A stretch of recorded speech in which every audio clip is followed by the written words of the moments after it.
Hello, everyone.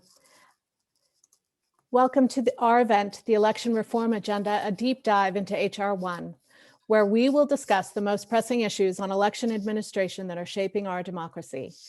The event is being recorded and will be available on websites afterwards. My name is Carla Eckhart, and I'm the Executive Director of the Stanford Center on Philanthropy and Civil Society, where we support scholars in producing quality research that informs policy, social innovation, and nonprofit and philanthropic practices. Over the course of this series, we will be and have been joined by a rich mix of experts on the topics in discussion. Today's panel on campaign finance will be led by Nate Persley, the co-director of the Program on Democracy and Internet at Stanford PACS and the Stanford MIT Healthy Elections Project. I'll turn it over now to our partners for this event, the Center on Democracy, Development, and the Rule of Law, and the Associate Director for Research, Didi Kuo. Thanks. Thank you. Thank you so much, Carla, and thank you everyone for joining us today. We are excited about our final webinar in this series on H.R.1, the For the People Act of 2021. Previous sessions covered election administration, voting rights, and gerrymandering, and today we turn to campaign finance. Join the conversation on Twitter, #electionreforms, and please enter any questions during the session into the Q&A box at the bottom of your screen. Our speakers today will begin with Alex Kaplan, Vice President of Policy and Campaigns at Represent Us, Adav Noti, the Senior Director of Trial Litigation and Chief of Staff at the Campaign Legal Center, Bradley Smith, the Josiah Blackmore and Shirley Knott Professor of Law at Capital University Law School, Richard Pildes, Sudler Family Professor of Constitutional Law at New York University School of Law, and we'll conclude with Meredith McGeehee, the Executive Director at Issue 1. We'll then open it up for Q&A. Thank you so much for joining us, and Alex, go ahead. Wonderful. Thank you, Didi. I want to thank Nate and Didi and everyone at Stanford for setting me up for success to take you through some of the most substantial and necessary changes to campaign finance law in just a few decades in about 5 minutes. But here we go. I'm going to share my screen. My goal here is to rapidly orient you to what we're talking about today. Today's discussion through the context and the top lines of the substance of the specific division, Division B, of For the People Act while I share my screen. Sorry about that. Okay.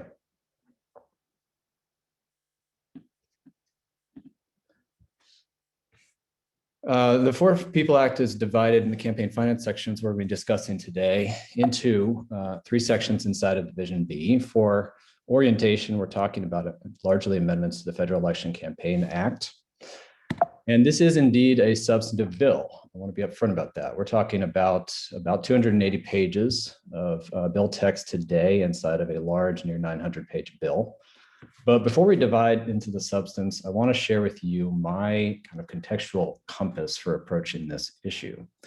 I'm largely just going to be talking about the substance today, but here's how I'll share how I come to this issue. There have been essentially 20 years since the last update to federal campaign finance law. And that last reform was BICRA, also known as McCain-Feingold, in 2002. So just shy of 20 years. And when I think about what has changed in the last 20 years, I think about 5 main themes that are intertwined. And there's so many ways to slice this, but I believe looking at these 5 helps provide a context to why there is urgency to the need to reform. And I'm going to use some extremely poor visual design and a really lackluster set of Creative Commons images to captivate you while I take you through these 5. So first, let's talk about the rise of data and the internet. The rise of data into the internet and big data has dramatically shifted how our elections work, how our laws have not caught up in this time. From targeted ads to manipulative algorithms, digital fundraising, they're the new norm, they're increasingly prominent. And thinking about Howard Dean's original first internet campaign in 2004, how far we have come, to the Obama campaign in 2008, to Act Blue, to Win Red, to the situation we find ourselves in today. The second trend I'll highlight is campaign costs and the rise of dark money. There are many ways to look at this, of course, but if you look just at inflation-adjusted numbers, the total cost of all federal elections, presidential and congressional, in 2000 was $4.5 billion in today's dollars. In 2020, it was $14 billion, so tripling the amount. And the rise of dark money, essentially both parties, Democrat and Republican, major parties today, have started to greatly enjoy and use dark money to pernicious effect. The third I will highlight is a problem of dysfunctional oversight. The Federal Election Commission has really kind of failed over time to live up to its mission to provide enforcement over elections and guide us through rapidly changing external environments for the past 20 years. Major blockbuster legal decisions like Citizens United, Speech Now have nullified parts of campaign finance law, importantly creating voids unfilled by legislative gridlock, directly leading to the rise of unlimited independent expenditures and dominant super PACs. And then finally, I will highlight, of course, foreign interference. Very clear, aggressive attempts at foreign interference in our elections have evolved alongside a changing geopolitical landscape and increasingly digital world. They've become both bolder in some ways and subtler and colder all at the same time. And so I think that these five, which I'll put up here in this format, really are cross-cutting. And together they've had a recursive and compounding effect of erosion on our election system, and it's high time we address them. So about halfway into my time to talk here, we're going to move into the substance. As we talked about before, we're really talking about Division B of the bill, H.R.1 S1, also called For the People Act. And there are three titles I'm going to take you through today. And inside of each of these three titles, 2 or 3 substantive pieces I'm going to pull out and do my best to walk you through. So let's start with the first title, transparency. 3 main issues inside of transparency that the For the People Act, H.R.1, tries to address. The first is foreign interference and a bit of media manipulation in the form of deepfakes, large donor disclosure, and internet political ads. Now, I don't like when people just read the screen, but I don't want to walk you through these too quickly. So let's talk about how foreign interference is handled. There's a clear duty to report by campaigns to both the FBI and the FEC, campaigns' contact with any foreign governments regarding efforts to affect the election. There's extended bans and prohibitions on how foreign nationals can participate in our elections. Currently, they're fully banned from contributing, but this is extended to cover corporate and other organizational control. There are a number of other miscellaneous foreign interference updates informed by what we saw in 2016 and the last few years. And there is a section addressing so-called deepfakes, media manipulation meant to look real in the 60 days running up to an election. Going to the second piece, one of the more contentious things we'll talk about today, I'm sure, is large donor disclosure. This is inside what's called the Disclose Act brought into H.R.1. And the general gist is this: corporations, unions, nonprofits, and other similar organizations who spend a significant amount, defined as about $10,000 a cycle, have to disclose donors who also themselves gave more than $10,000 per cycle. Importantly, and we'll discuss this, I'm sure, later, there is an opt-out. So an organization can set up a segregated fund into which donors contribute specifically for this kind of election spending, and only those donors are disclosed. Or the donor can themselves state in giving that they want their funds restricted and not used for any election spending, and therefore their names are not disclosed. That disclosure is then transferred onto the ad down here in this 4th bullet point. So the top 5 donor names generally would be displayed on the ad. So it's not just Americans for Cute Kittens or whatever the name of the organization is, but we actually see who is donating. And there are 2 changes to budget riders to allow the IRS to require donor disclosure as a condition of tax-exempt status for nonprofit organizations, and to basically extend the prohibitions and restrictions around how government contractors can affect elections. Now, third in our transparency section, there's the rise of internet political ads, which we don't really have covered in our modern campaign finance system, since, again, we have not talked about this or changed these things since about 20 years ago. Current campaign finance law really just doesn't cover this. So there are 3 big takeaways here. The first is modernization, extending the current coverage for digital and broadcast ads to online ads, if those ads have a large enough reach. There have to be paid for disclaimers on those ads, subject to their size.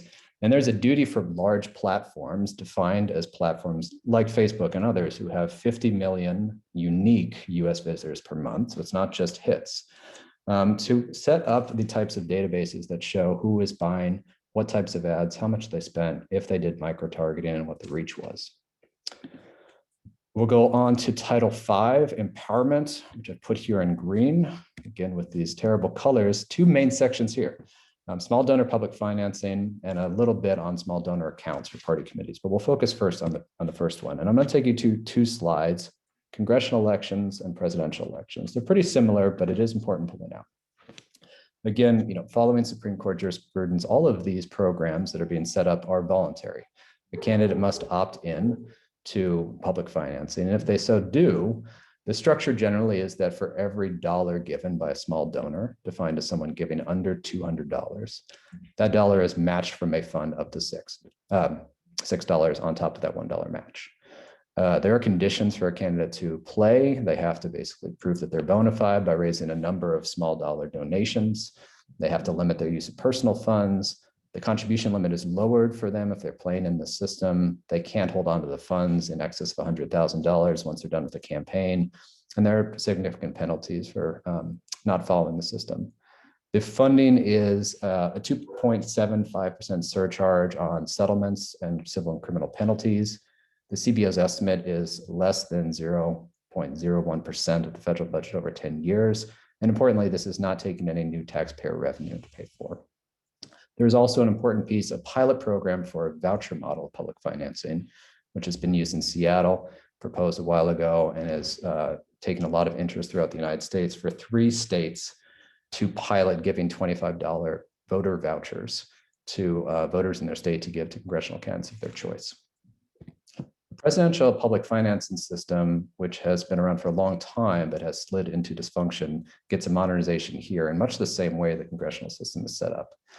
It is moved from a kind of out-of-date block grant system to the same 6-to-1 match focused on small donors, similar participation rules. And in doing so, there are relaxation of some of the restrictions on how national party committees can coordinate their expenditures with participating candidates. And it also removes expenditure limits for participating candidates. So those playing inside of the system are not held back. There is a bit about small donor accounts for party committees, raising the limits on contributions. If parties set up new small donor accounts where the people funding those are only small donors, then the amount from which they can spend in that account, give to candidates is raised, and they can do so in a much more coordinated way with candidates, essentially trying to get more small donors piped into the system and encourage party coordination using those small dollar donors to help candidates. Finally, with limited time left, we're going to go to oversight, which I'll highlight 2 main sections here: a modernization update to the Federal Election Commission, the FEC, and Super PAC coordination issues. The first, and I'm sure we'll talk about this later as well, is changing the FEC from its current 6-member, which is 3 Republican, 3 Democratic structure, to a 5-member. No, 3 members cannot be of the same party, so effectively 2 Republicans, 2 Democrats, 1 independent, most likely. Nominees would be vetted by a bipartisan advisory commission. The chair would be given more administrative powers over the daily functioning, budget, and staff of the commission. And it does do a number of updates and streamlines to how the FEC staff can evaluate and investigate, as well as how judicial review of FEC decisions work. Super PAC coordination has been a major issue of recent.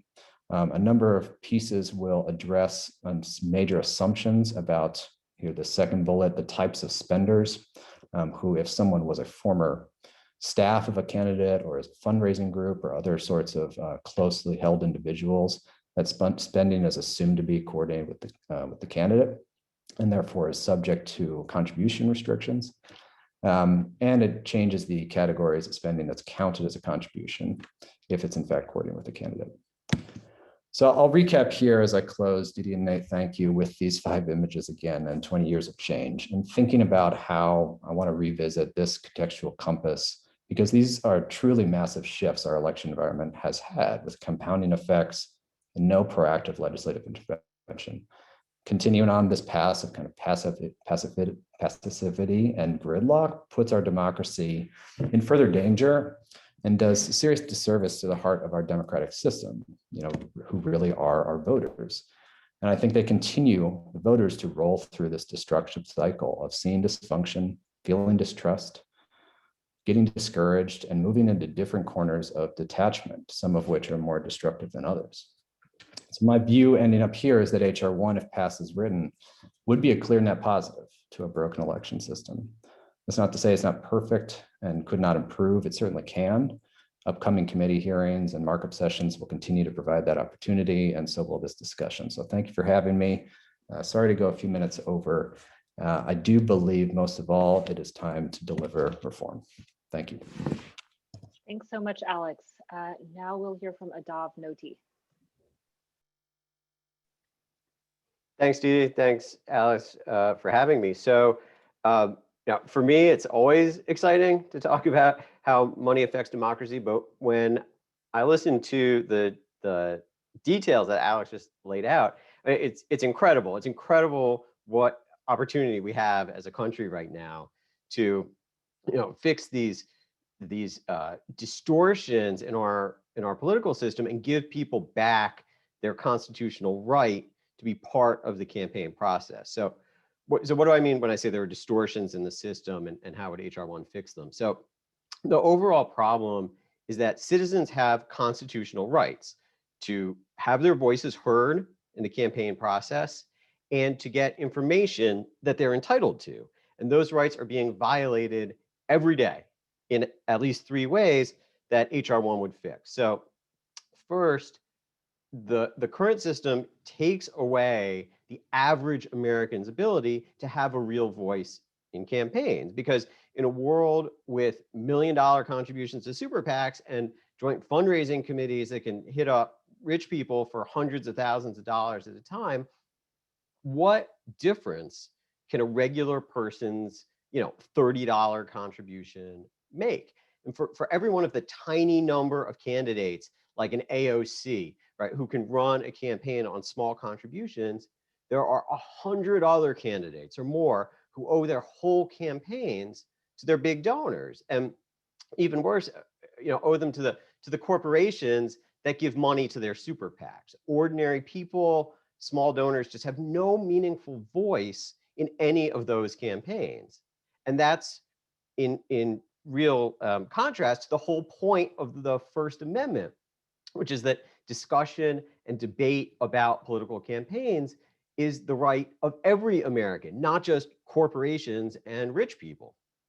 So what would H.R.1 do about it? And Alex explained this very nicely. I mean, the main provision is that it would restore the people's rights through matching grants of small contributions at 6-to-1. So if a small donor gives a campaign $100, that contribution is worth $700 to the campaign. And so overnight, right, that would make it hugely more likely that a candidate could rely on small donors to finance the campaign. And those small donors would have a real voice in the election. They wouldn't be drowned out by the mega donors and the corporations. And just to be very clear about a point that I suspect is going to come up later in the discussion, small donors are a good thing.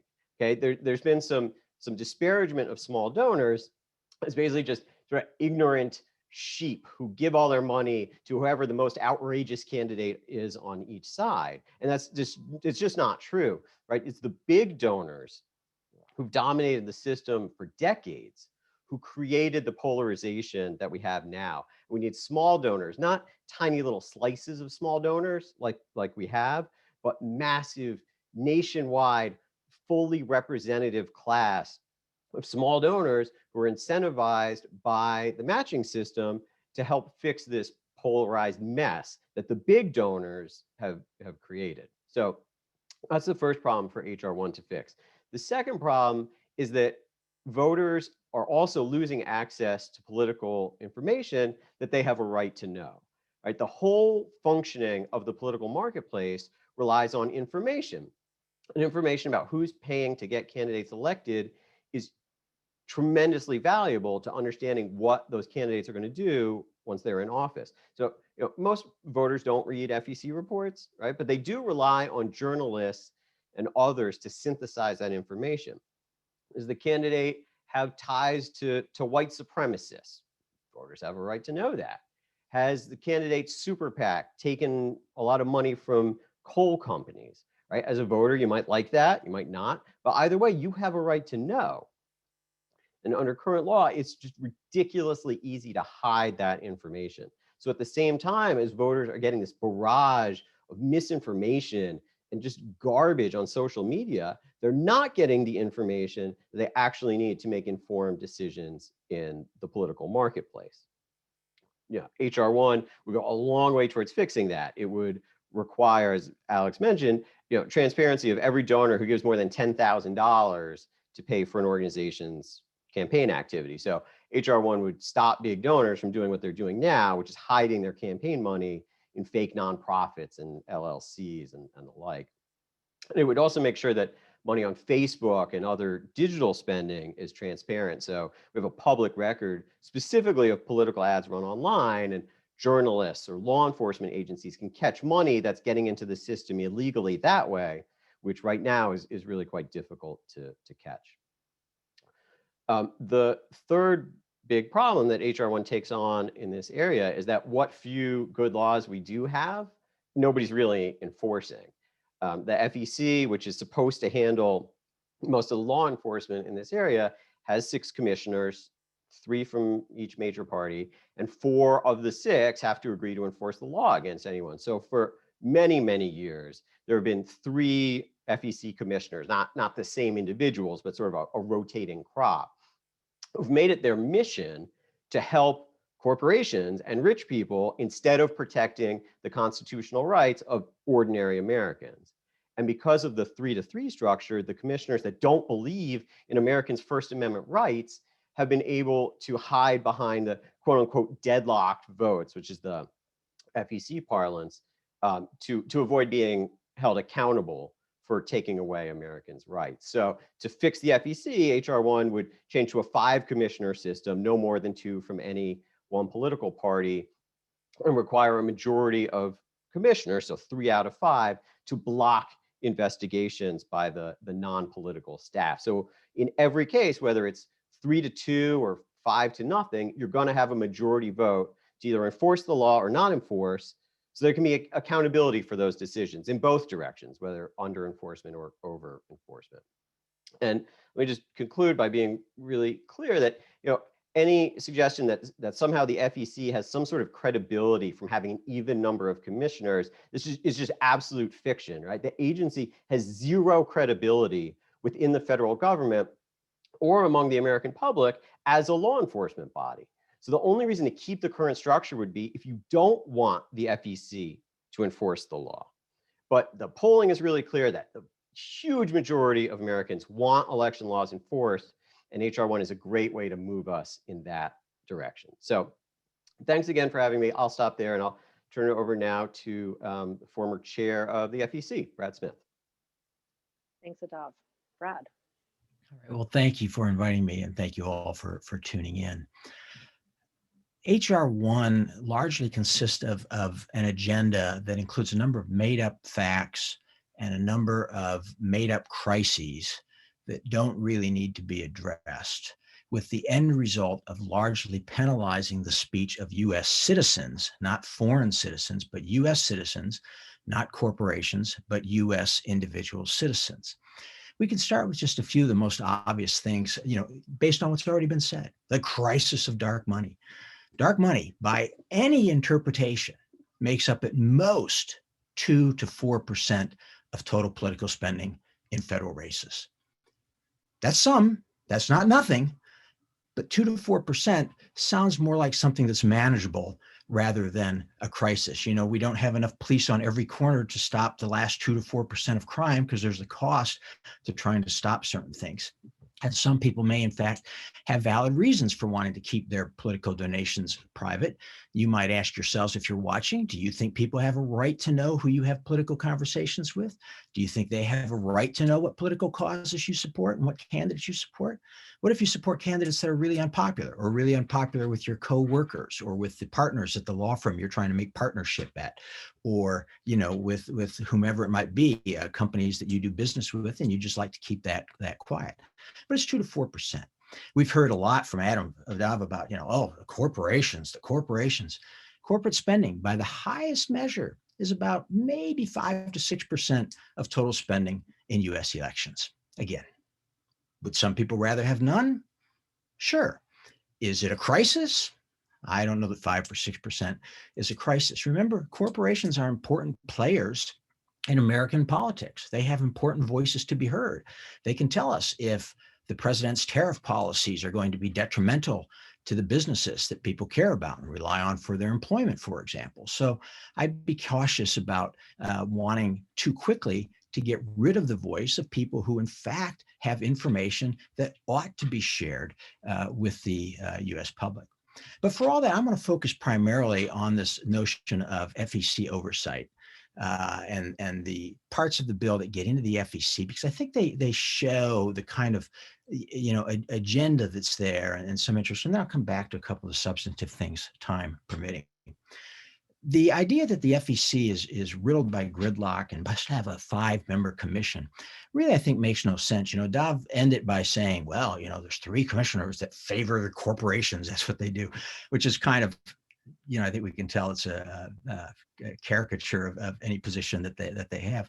But he doesn't explain why it would be better if there were 3 commissioners that felt that way on a 5-member commission, right? So there's a question, why do you want that?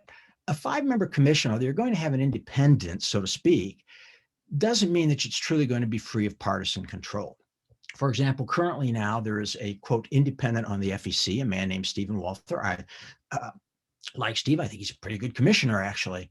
Stephen Walther was, in time gone back, far enough that it would not have disqualified him from being appointed as an independent, been the counsel to Harry Reid when he was the Senate, later Democratic Senate Majority Leader. And at the time he was nominated to that position, he was clearly known as filling a Democratic seat on the commission. In other words, there's independence and there's independence. And all of us know, if we're realistic about politics, you can find the independent who agrees more with one party than with the other. So why would you want a commission that's subject to partisan control? If we go way back in time, we can look back and when the commission was founded, one of the key things the commission was founded on was the idea that you did not dare put an organization whose job is to investigate campaigns under partisan leadership. If you think there was a lot of suspicion about the 2020 campaign, imagine if you had totally partisan control of the FEC and all other organizations. The indispensable ingredient in the FEC's creation was its bipartisan makeup. As Senator Alan Cranston, a Democrat from California, said back in those days, we must not allow the FEC to become a tool for harassment.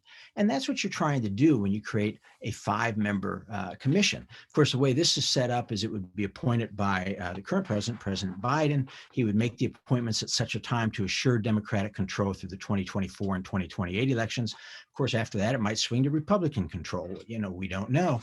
But the point is, I don't think that you want a partisan organization going forward. Prior to the November election, polls showed that about 70% of Republicans thought that if Trump lost, it would be due to fraud.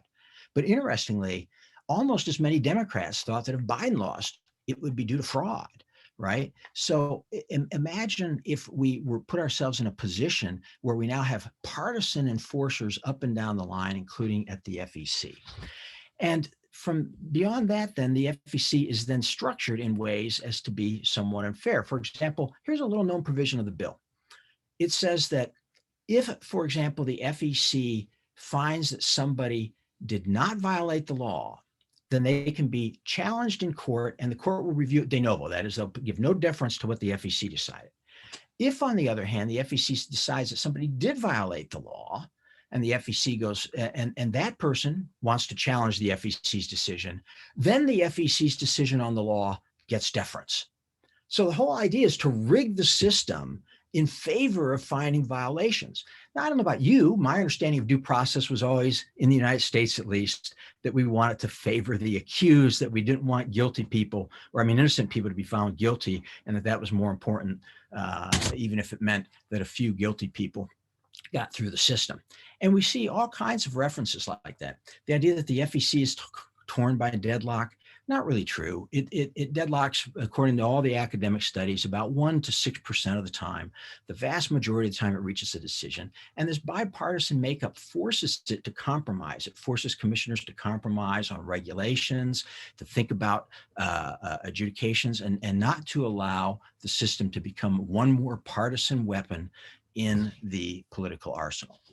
So As my time runs out here, I just want to note that, you see there this sort of effort to rig the system in a way that really makes no sense and would probably harm public confidence in elections. But then the individual provisions of the bill go on. They would make it much harder for anybody who owns stock in a U.S. corporation to have that corporation express views about public policy and what's good or bad. It would subject donors, individual Americans who donate to campaigns, to having their information put up on the public on the web for nosy neighbors and anybody who wants to see. It would include a lot of people would have to have their names listed, even if they didn't fund the ad in question or didn't want to fund the ad in question, but had merely at some time in the past given to a particular organization, perhaps for some totally non-elected, non-electoral reason. And so we have, in the end, a bill that, again, it's 300 pages, just the campaign finance part. And really, although it's claiming foreign interference, and we've always had foreign interference in our campaigns, or at least efforts, what we're really after here is limiting the rights of U.S. citizens by burdensome regulations that will fall most heavily on grassroots organizations, by public disclosure of people who should have a right to keep quiet their political affiliations and views that are not directly related to candidate elections. Note that if they're directly related, they're already required to disclose all that information. And it does so in a system that then rigs the system in order to assure partisan control that is rigged toward finding violations of guilt rather than an even-handed approach to justice. Thank you. I guess, do I turn it over here myself to Rick? If so, then Rick, I introduce you.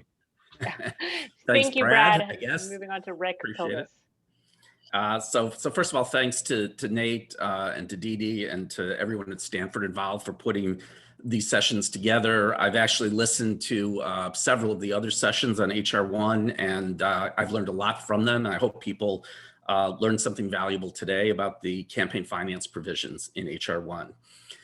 Let me start the way I start my thinking about all questions involving political reform or political change today, which is with the question, what are the biggest dangers or threats to American democracy today and to the American election and political system?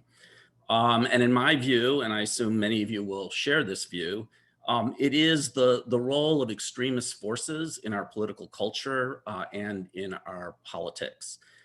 This extremism has actually taken more violent form in recent months.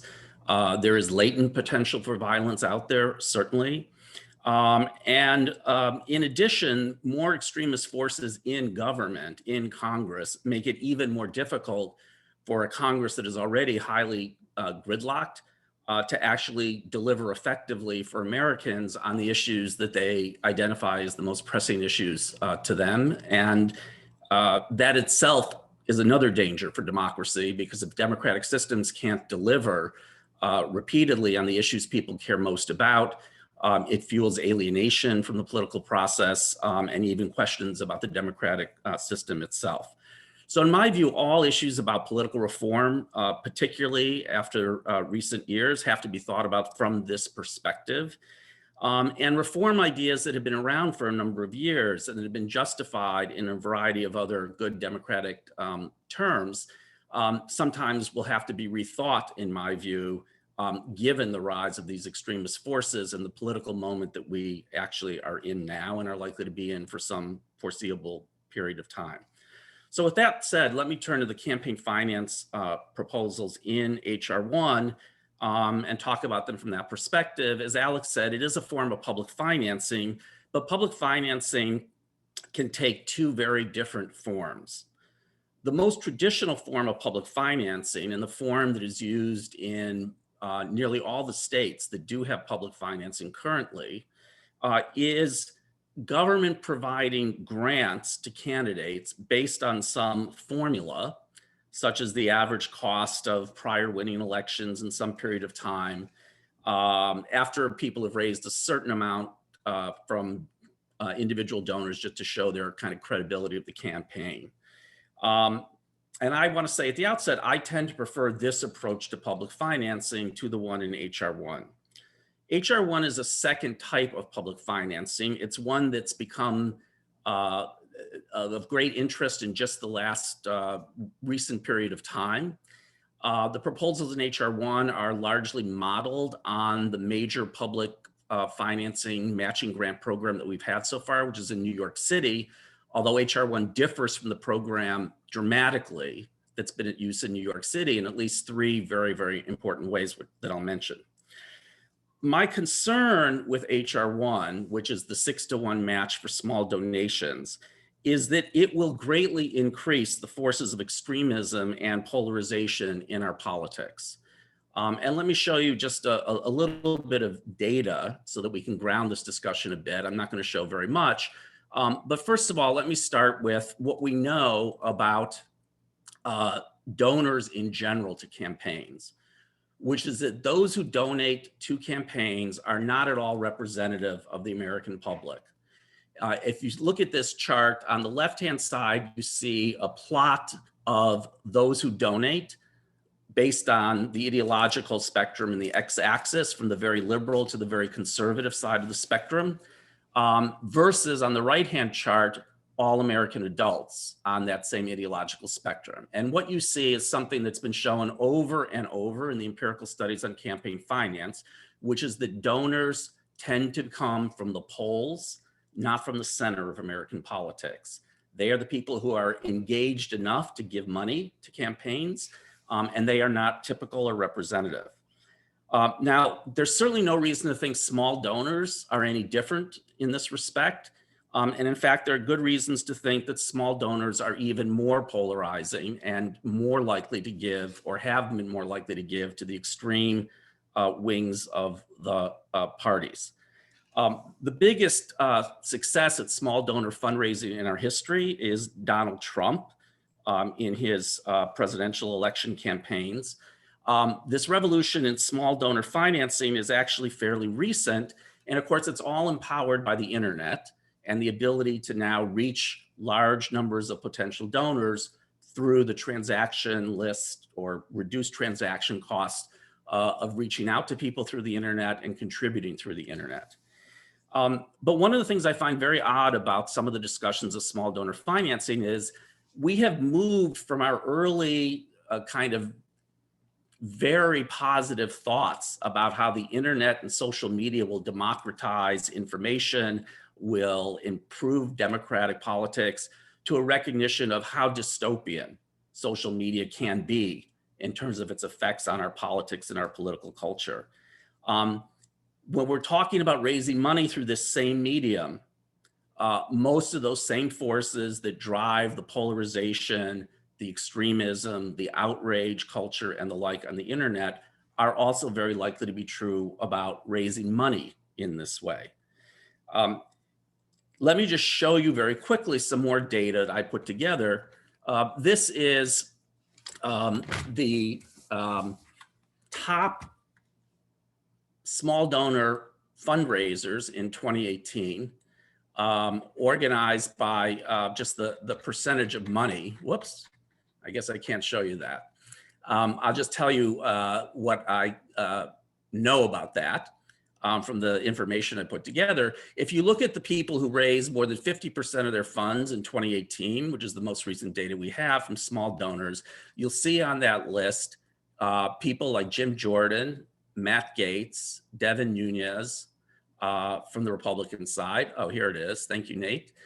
You'll see from the Democratic side, AOC, not surprisingly, Ilhan Omar, Katie Porter, of course, Nancy Pelosi is the most prominent Democrat.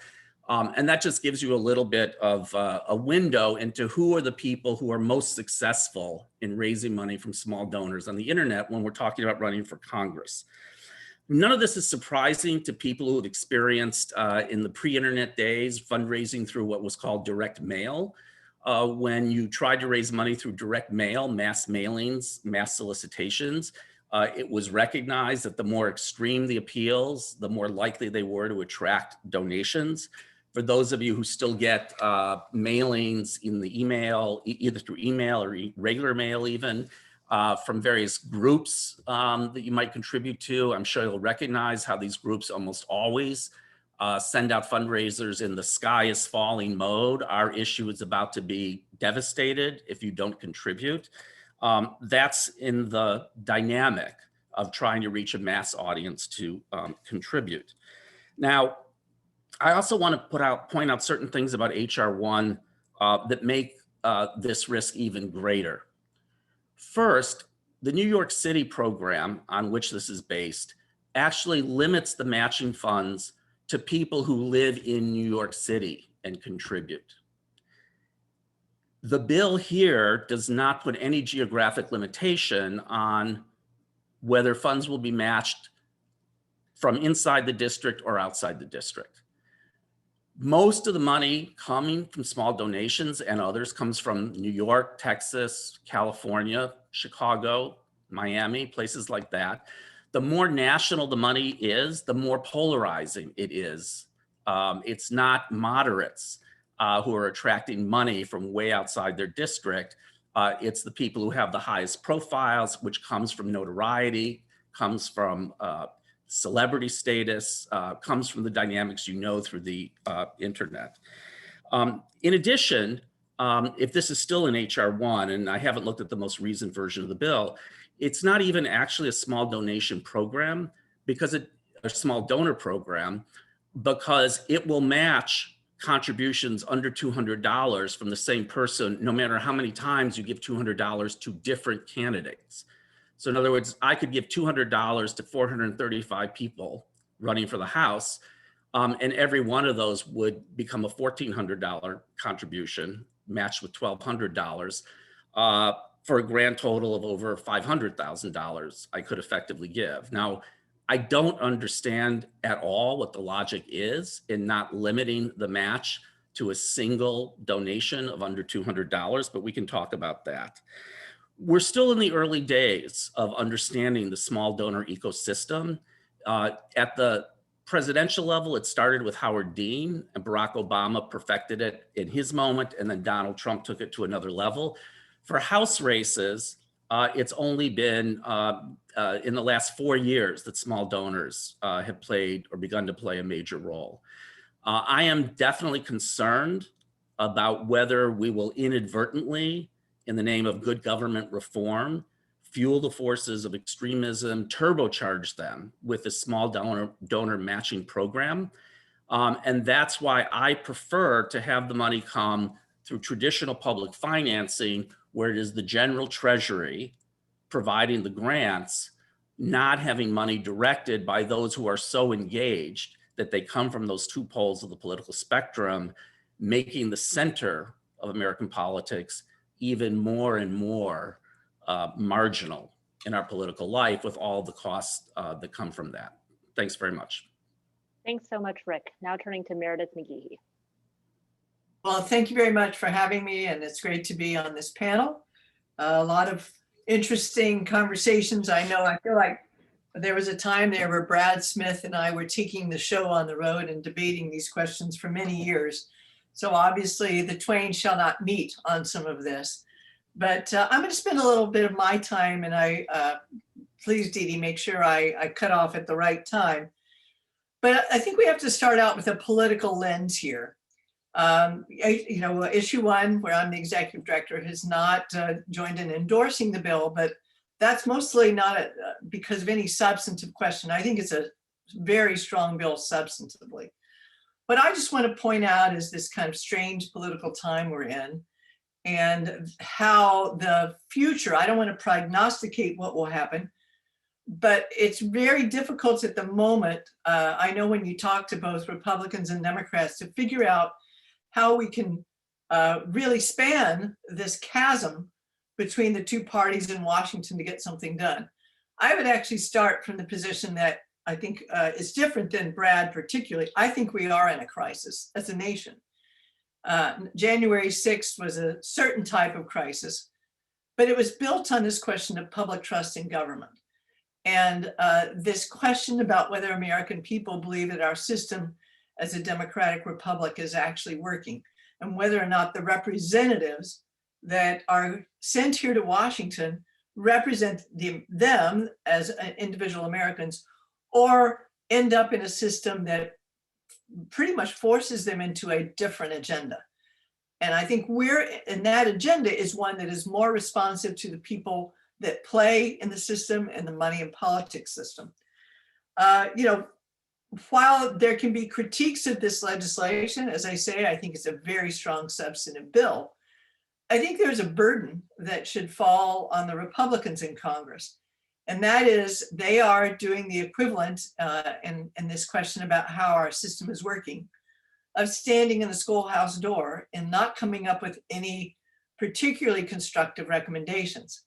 I know that H.R.1 went through a lot of different iterations. It went through a lot of part of the Democratic Party, and there were a lot of debate, but it was a very robust and rich debate that ended up in a bill that spans a wide range of issues that must be addressed. What's interesting is that the Republican Party in Congress has not engaged in that same process and has basically kind of said, don't worry about it, everything's fine.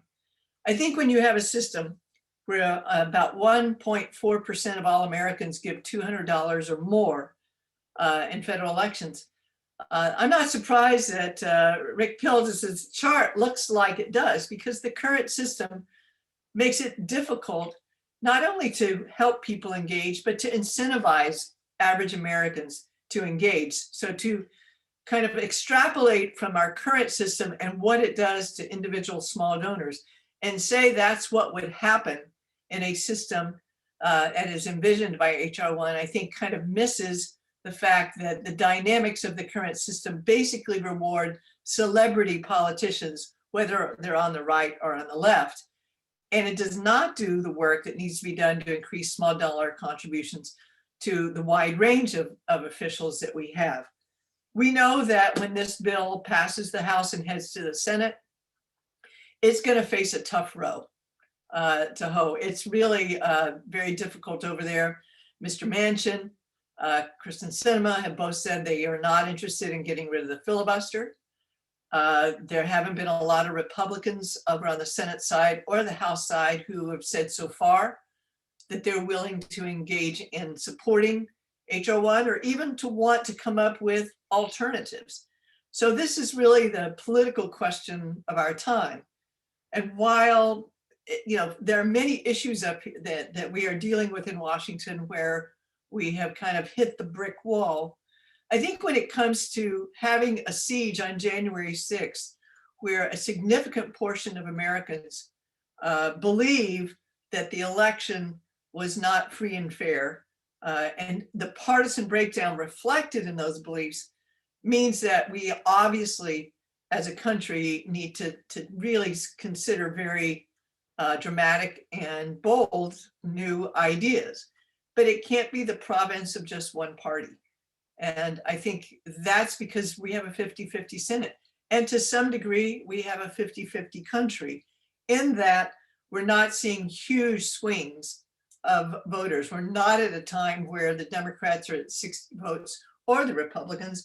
And I don't think in 2022 or in 2024, that gap is going to change dramatically, just given who's up and given the way the politics are playing out. Obviously, gerrymandering plays a role in the House, but in the Senate, where there's not gerrymandering, it is to some degree just the nature of our red and blue states. So the dilemma we face here is, do we just sit here and say that's the way it is and we're going to enjoy the gridlock and continue with the current system? Or do we face this crisis and try to figure out that there can be a way to move legislation that addresses the crisis? I just want to end here by noting that there are provisions in this bill that I've worked on in the past. The Honest Ads Act with the Campaign Legal Center works a lot on that.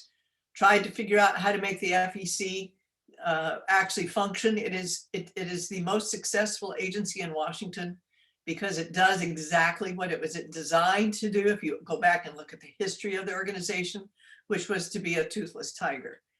And any laws are only as good as the enforcement. And I don't think there's any way that you can defend the enforcement of this current FEC the way it is currently structured. There could be other ways to fix parts of this? Is there a role for administrative law judges? Is there more ability to get it to move? Most agencies in Washington, in fact, are not evenly split. And we seem to survive that on issues that have much wider effect on the whole country. So unless we grapple with these questions about enforcement, we grapple with these questions about the internet, which was not even envisioned when the last laws were put into effect, then we're going to have a system in which the American people continue to lose confidence. And that, for a democracy, to me, is just very dangerous.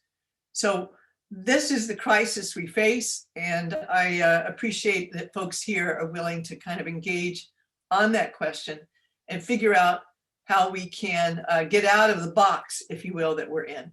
Thank you. Wonderful. I'll ask the speakers to turn on their videos. Meredith, let me just start with you just on that last point.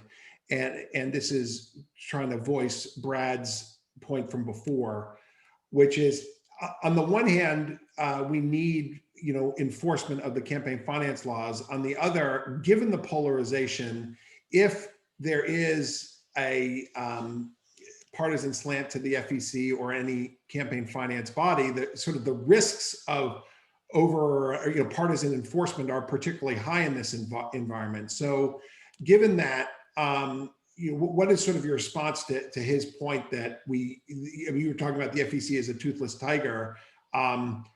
Is that, is the alternative where there's the possibility that you're going to really have one side win in the enforcement fights even worse in this environment? Well, I think actual experience across the government shows that while there are differences often in outcomes depending on the control of these federal agencies, that a couple of things happen. First, one of the things that happen, look at the FCC or the SEC or any of these other agencies that have a very wide breadth of activity.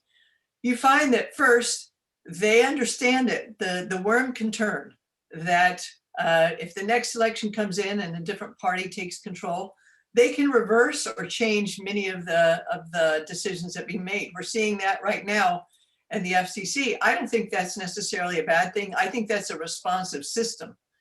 The other part of this, I think, is that the FEC, I think, is a perfect example of the captive agency, where it seems more concerned about the practitioners that come before than about what is the actual public interest.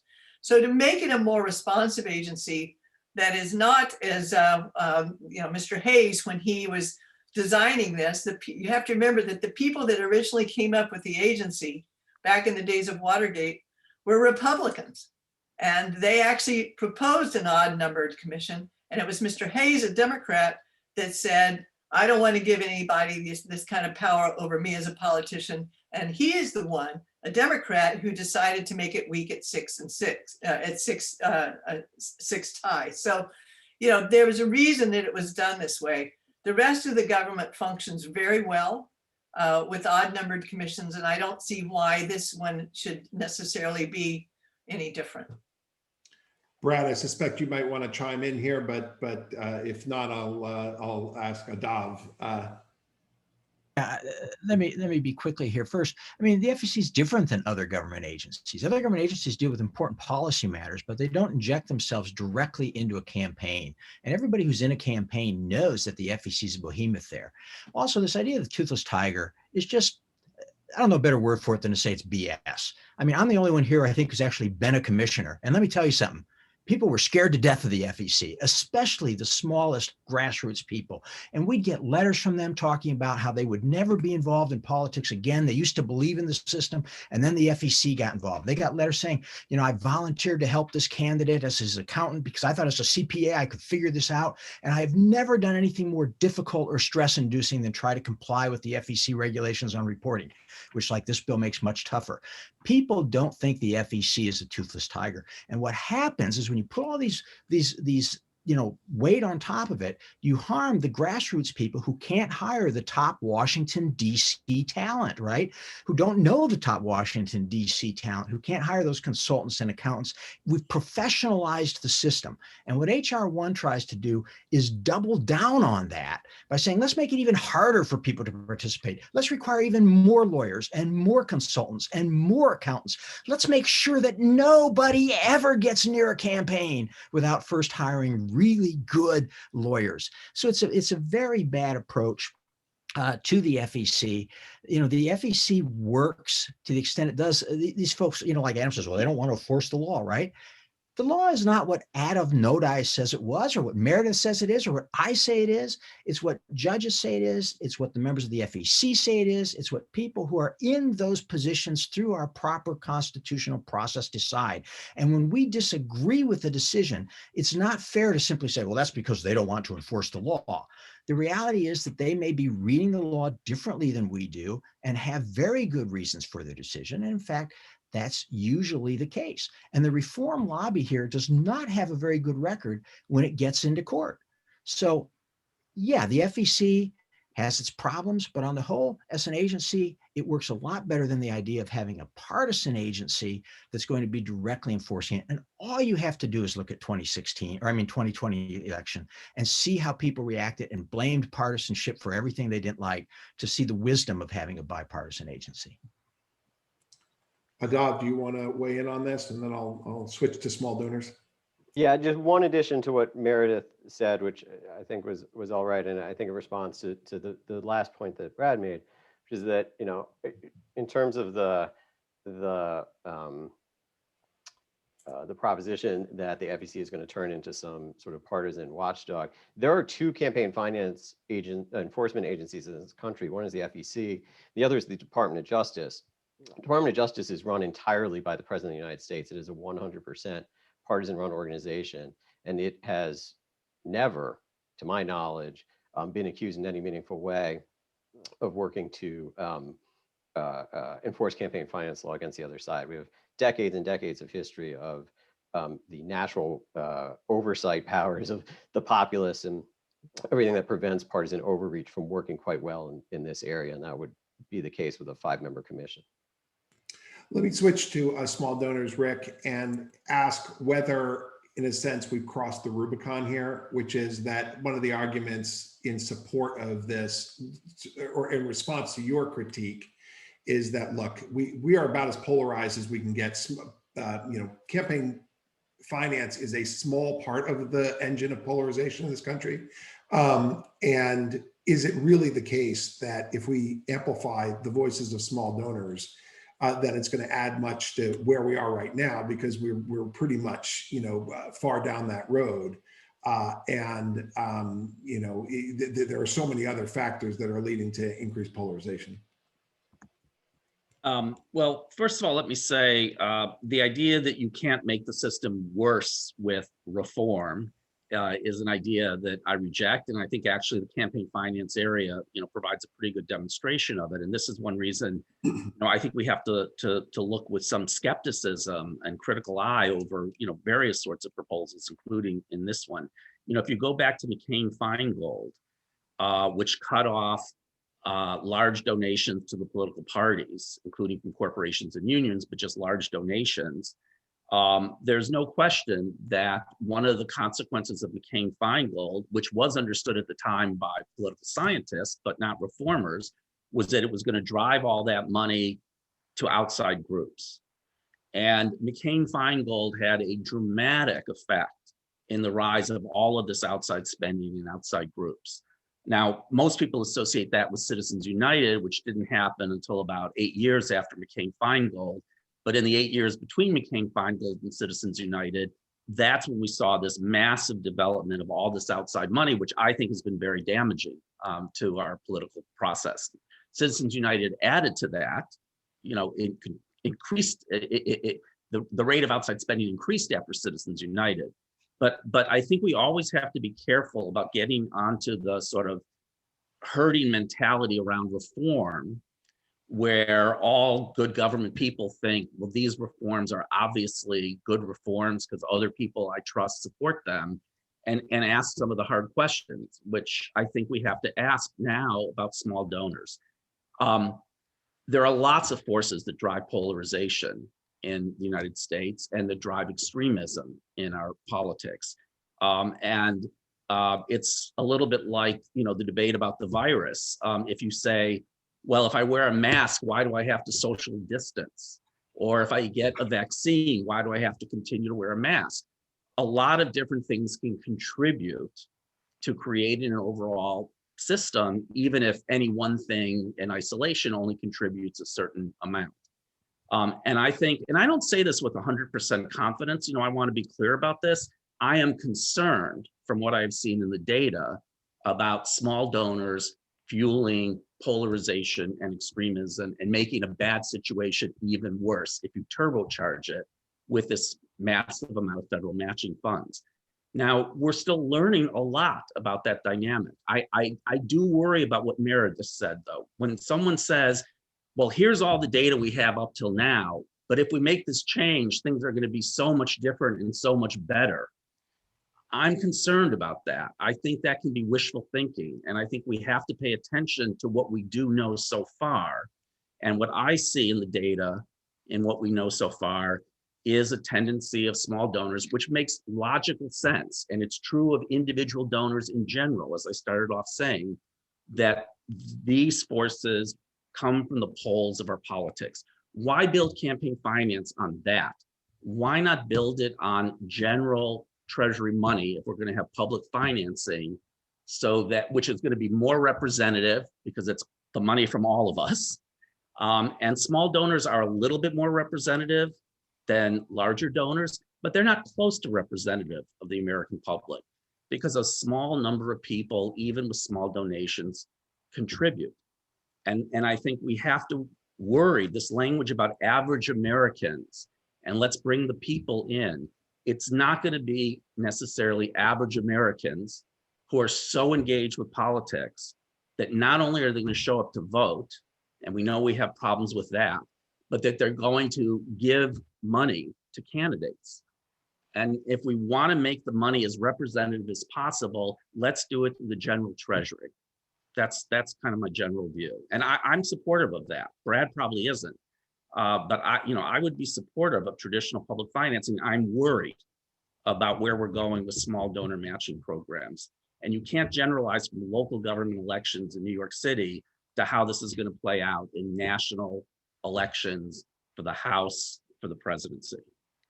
Alex, do you want to weigh in on the small donor matching program? Yeah, I do. Yeah, Rick, I share your concerns about extremism, and I'm sure we all do. And I appreciate what Meredith said. I didn't hear from her the concept that here's the data we know, and we are absolutely sure what we're going to see if we move forward with this type of reform. What I heard is something I agree with, which we shouldn't extrapolate from the current set of incentives of who donates in our current system to what would happen if we gave and breathed life and fire into a subset of donors, more moderate, more in the middle, not so much on the extremes. My experience on the ground, far outside of New York City and far outside of Seattle, in places like Arkansas and North Dakota and Michigan, Wisconsin, and in my family and friends, and I'm guessing many of you listening have the same feeling, is that there are a number of people in this country, a big subset, who feel like this downward spiral of the kind of culture of celebrity of small donor giving and candidates leaves out any opportunities for them to make a difference in candidates that they actually want to align with. Once we give an incentive to those types of candidates, and I don't just mean moderate candidates, I mean candidates across the spectrum, but those not just pressing the enrage button in order to raise more money and destroy our government process, I do think we will get people, my aunt being one of them, who wants to contribute, knowing that for those $5, $20, or $100, it actually will make a difference, because also that candidate is now spending time looking for them to communicate to those types of donors and voters. But Rick, I really do. I agree with you. We have to be careful. But what Meredith said rings the most true with me, and this is what I tried to hone in my presentation as well. We could either sit back and not take any risk given how bad the situation is already. Nate used the word the Rubicon. I think we have crossed it. We have to give an opportunity to breathe more life into a voting populace, to participate and feel heard in their elections and incentivize candidates to reach out to lots of people. Alex, could I just ask you a question? Because I am more comfortable with the matching program, as I said, if the contributions are matched from people in the district in which someone is running. Because I do think that tends to be money that's not based on kind of national political forces to the same extent. It's based on people who care about how that representative is, going to represent them and deliver for them. Would you be inclined to support limiting the match to in-district contributions? I mean, that goes a long way for me in reducing, some of my concerns here. Yes, I would. And with a little bit of nuance that I would love to talk more with you later, but here's the gist of it. As you know, and we've talked about in the past, there are downsides to the in-district restriction as well. I agree with you that we want candidates to reach out to the voters who they would actually be representing as their constituents to get those $5, $20, $100 contributions. But we also know that specifically for many candidates of color and other candidates who have not been purposefully in the past given a lot of support in their candidacy, it can be challenging to get that foothold to get the campaign going, in which situation the out-of-district support can be necessary. I think there's a situation and a reform that can be designed around that to provide a foothold and a foundation, whether that is a small block grant or basically allow a certain level of out-of-district contributions, but ensure that 70 to 80% is in districts once you're actually pounding that pavement and turning out for voters. And I think that's the kind of thing we should be approaching upcoming bill markups and committee hearings to give a little bit of more nuance to get the incentives right. And I would just note that that is an area where you can find some common ground across party lines. If it's done right and it's done in a constitutional way. Yeah. I want to turn it over to Didi to ask some of the questions from the audience. As I do so, let me say one thing we haven't talked about. I just for the audience want to highlight the Honest Ad Act provisions dealing with the internet are very important, and we haven't spent enough time talking about them. One part of them, speaking here from Silicon Valley, that I think is revolutionary in this area is the disclosure requirements with respect to advertisements on issues of national legislative importance. And so this actually moves into the area of disclosure for issue advertising that we haven't had before in this country, and especially on the internet. Of course, it was trying to get at things like the Russian advertisements on issues related to Black Lives Matter, gun rights, and things like that. But that would, and it's going to entrust, right now we don't have a definition in the law as to what is an issue of national legislative importance. That would have to be fleshed out. And right now the platforms have taken different views on what that is. But Didi, let me turn it over to you in our final 8 minutes to ask different folks here. Yeah. All right, so I'm trying to group together questions that are similar. We're getting a lot of questions about the Supreme Court and different ways of interpreting the First Amendment as related to campaign finance over time. So Brad, I'd like to start with you. The other panelists, Meredith and Adav, raised different ways of interpreting the First Amendment to allow, for example, political voice, equal political voice in campaigns. We know Citizens United, et cetera, say that money is speech and politics. So how do you think H.R.1 would fare before the Supreme Court, and on what grounds? I do think there are a number of things that would be problematic under the current Supreme Court doctrine. Now, right, some people are going to argue that we should change that doctrine, which I think is dangerous. I think the general idea of the First Amendment was to keep the government out of kind of deciding who's spoken too much and who had spoken too little, that the cure was worse than the disease in that scenario. But let's assume that the Supreme Court sticks with its current course. There are provisions on disclosure which go, remember, if you give money to a candidate, that's disclosed already. All these new disclosure provisions aim to get at people who are not giving money to candidates, but are simply giving money to other organizations, membership organizations they may join that then may spend money on different things that these people don't even anticipate when they give it there. There's a lot of Supreme Court precedent suggesting that that would be problematic.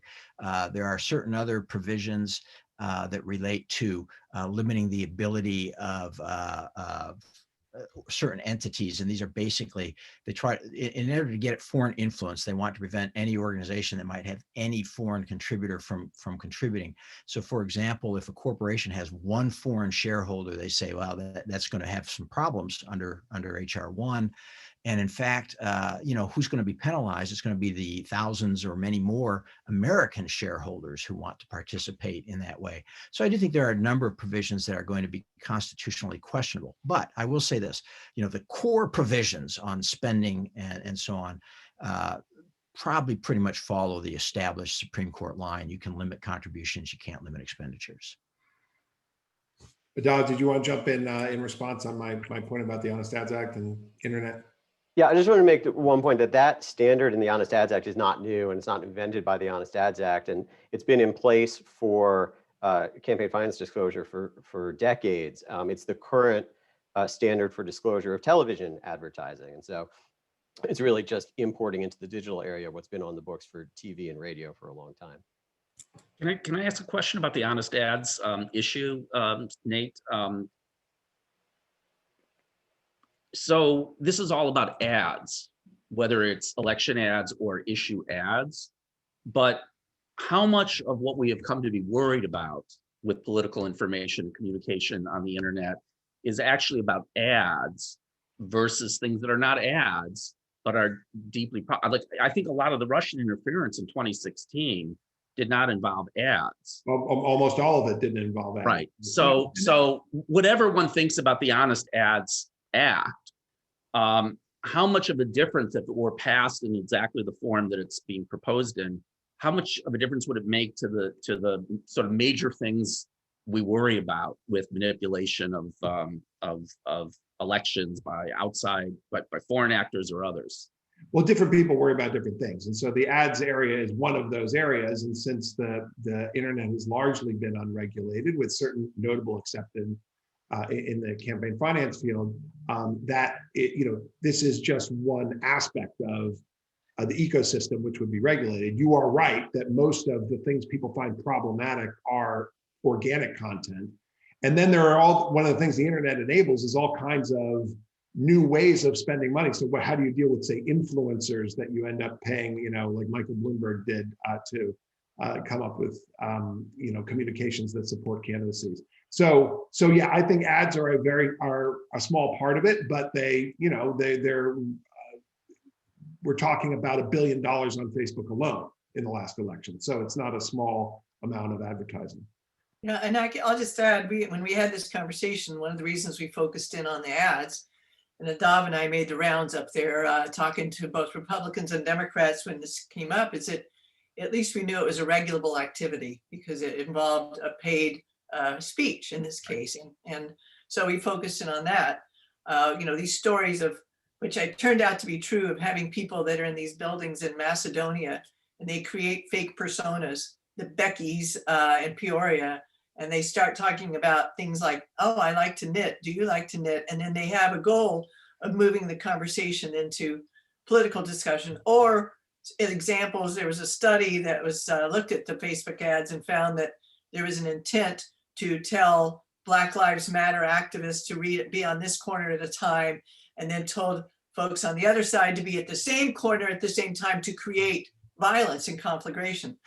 I would say that's a much harder thing to regulate. And I think, this is why, I know Brad will probably, be shocked.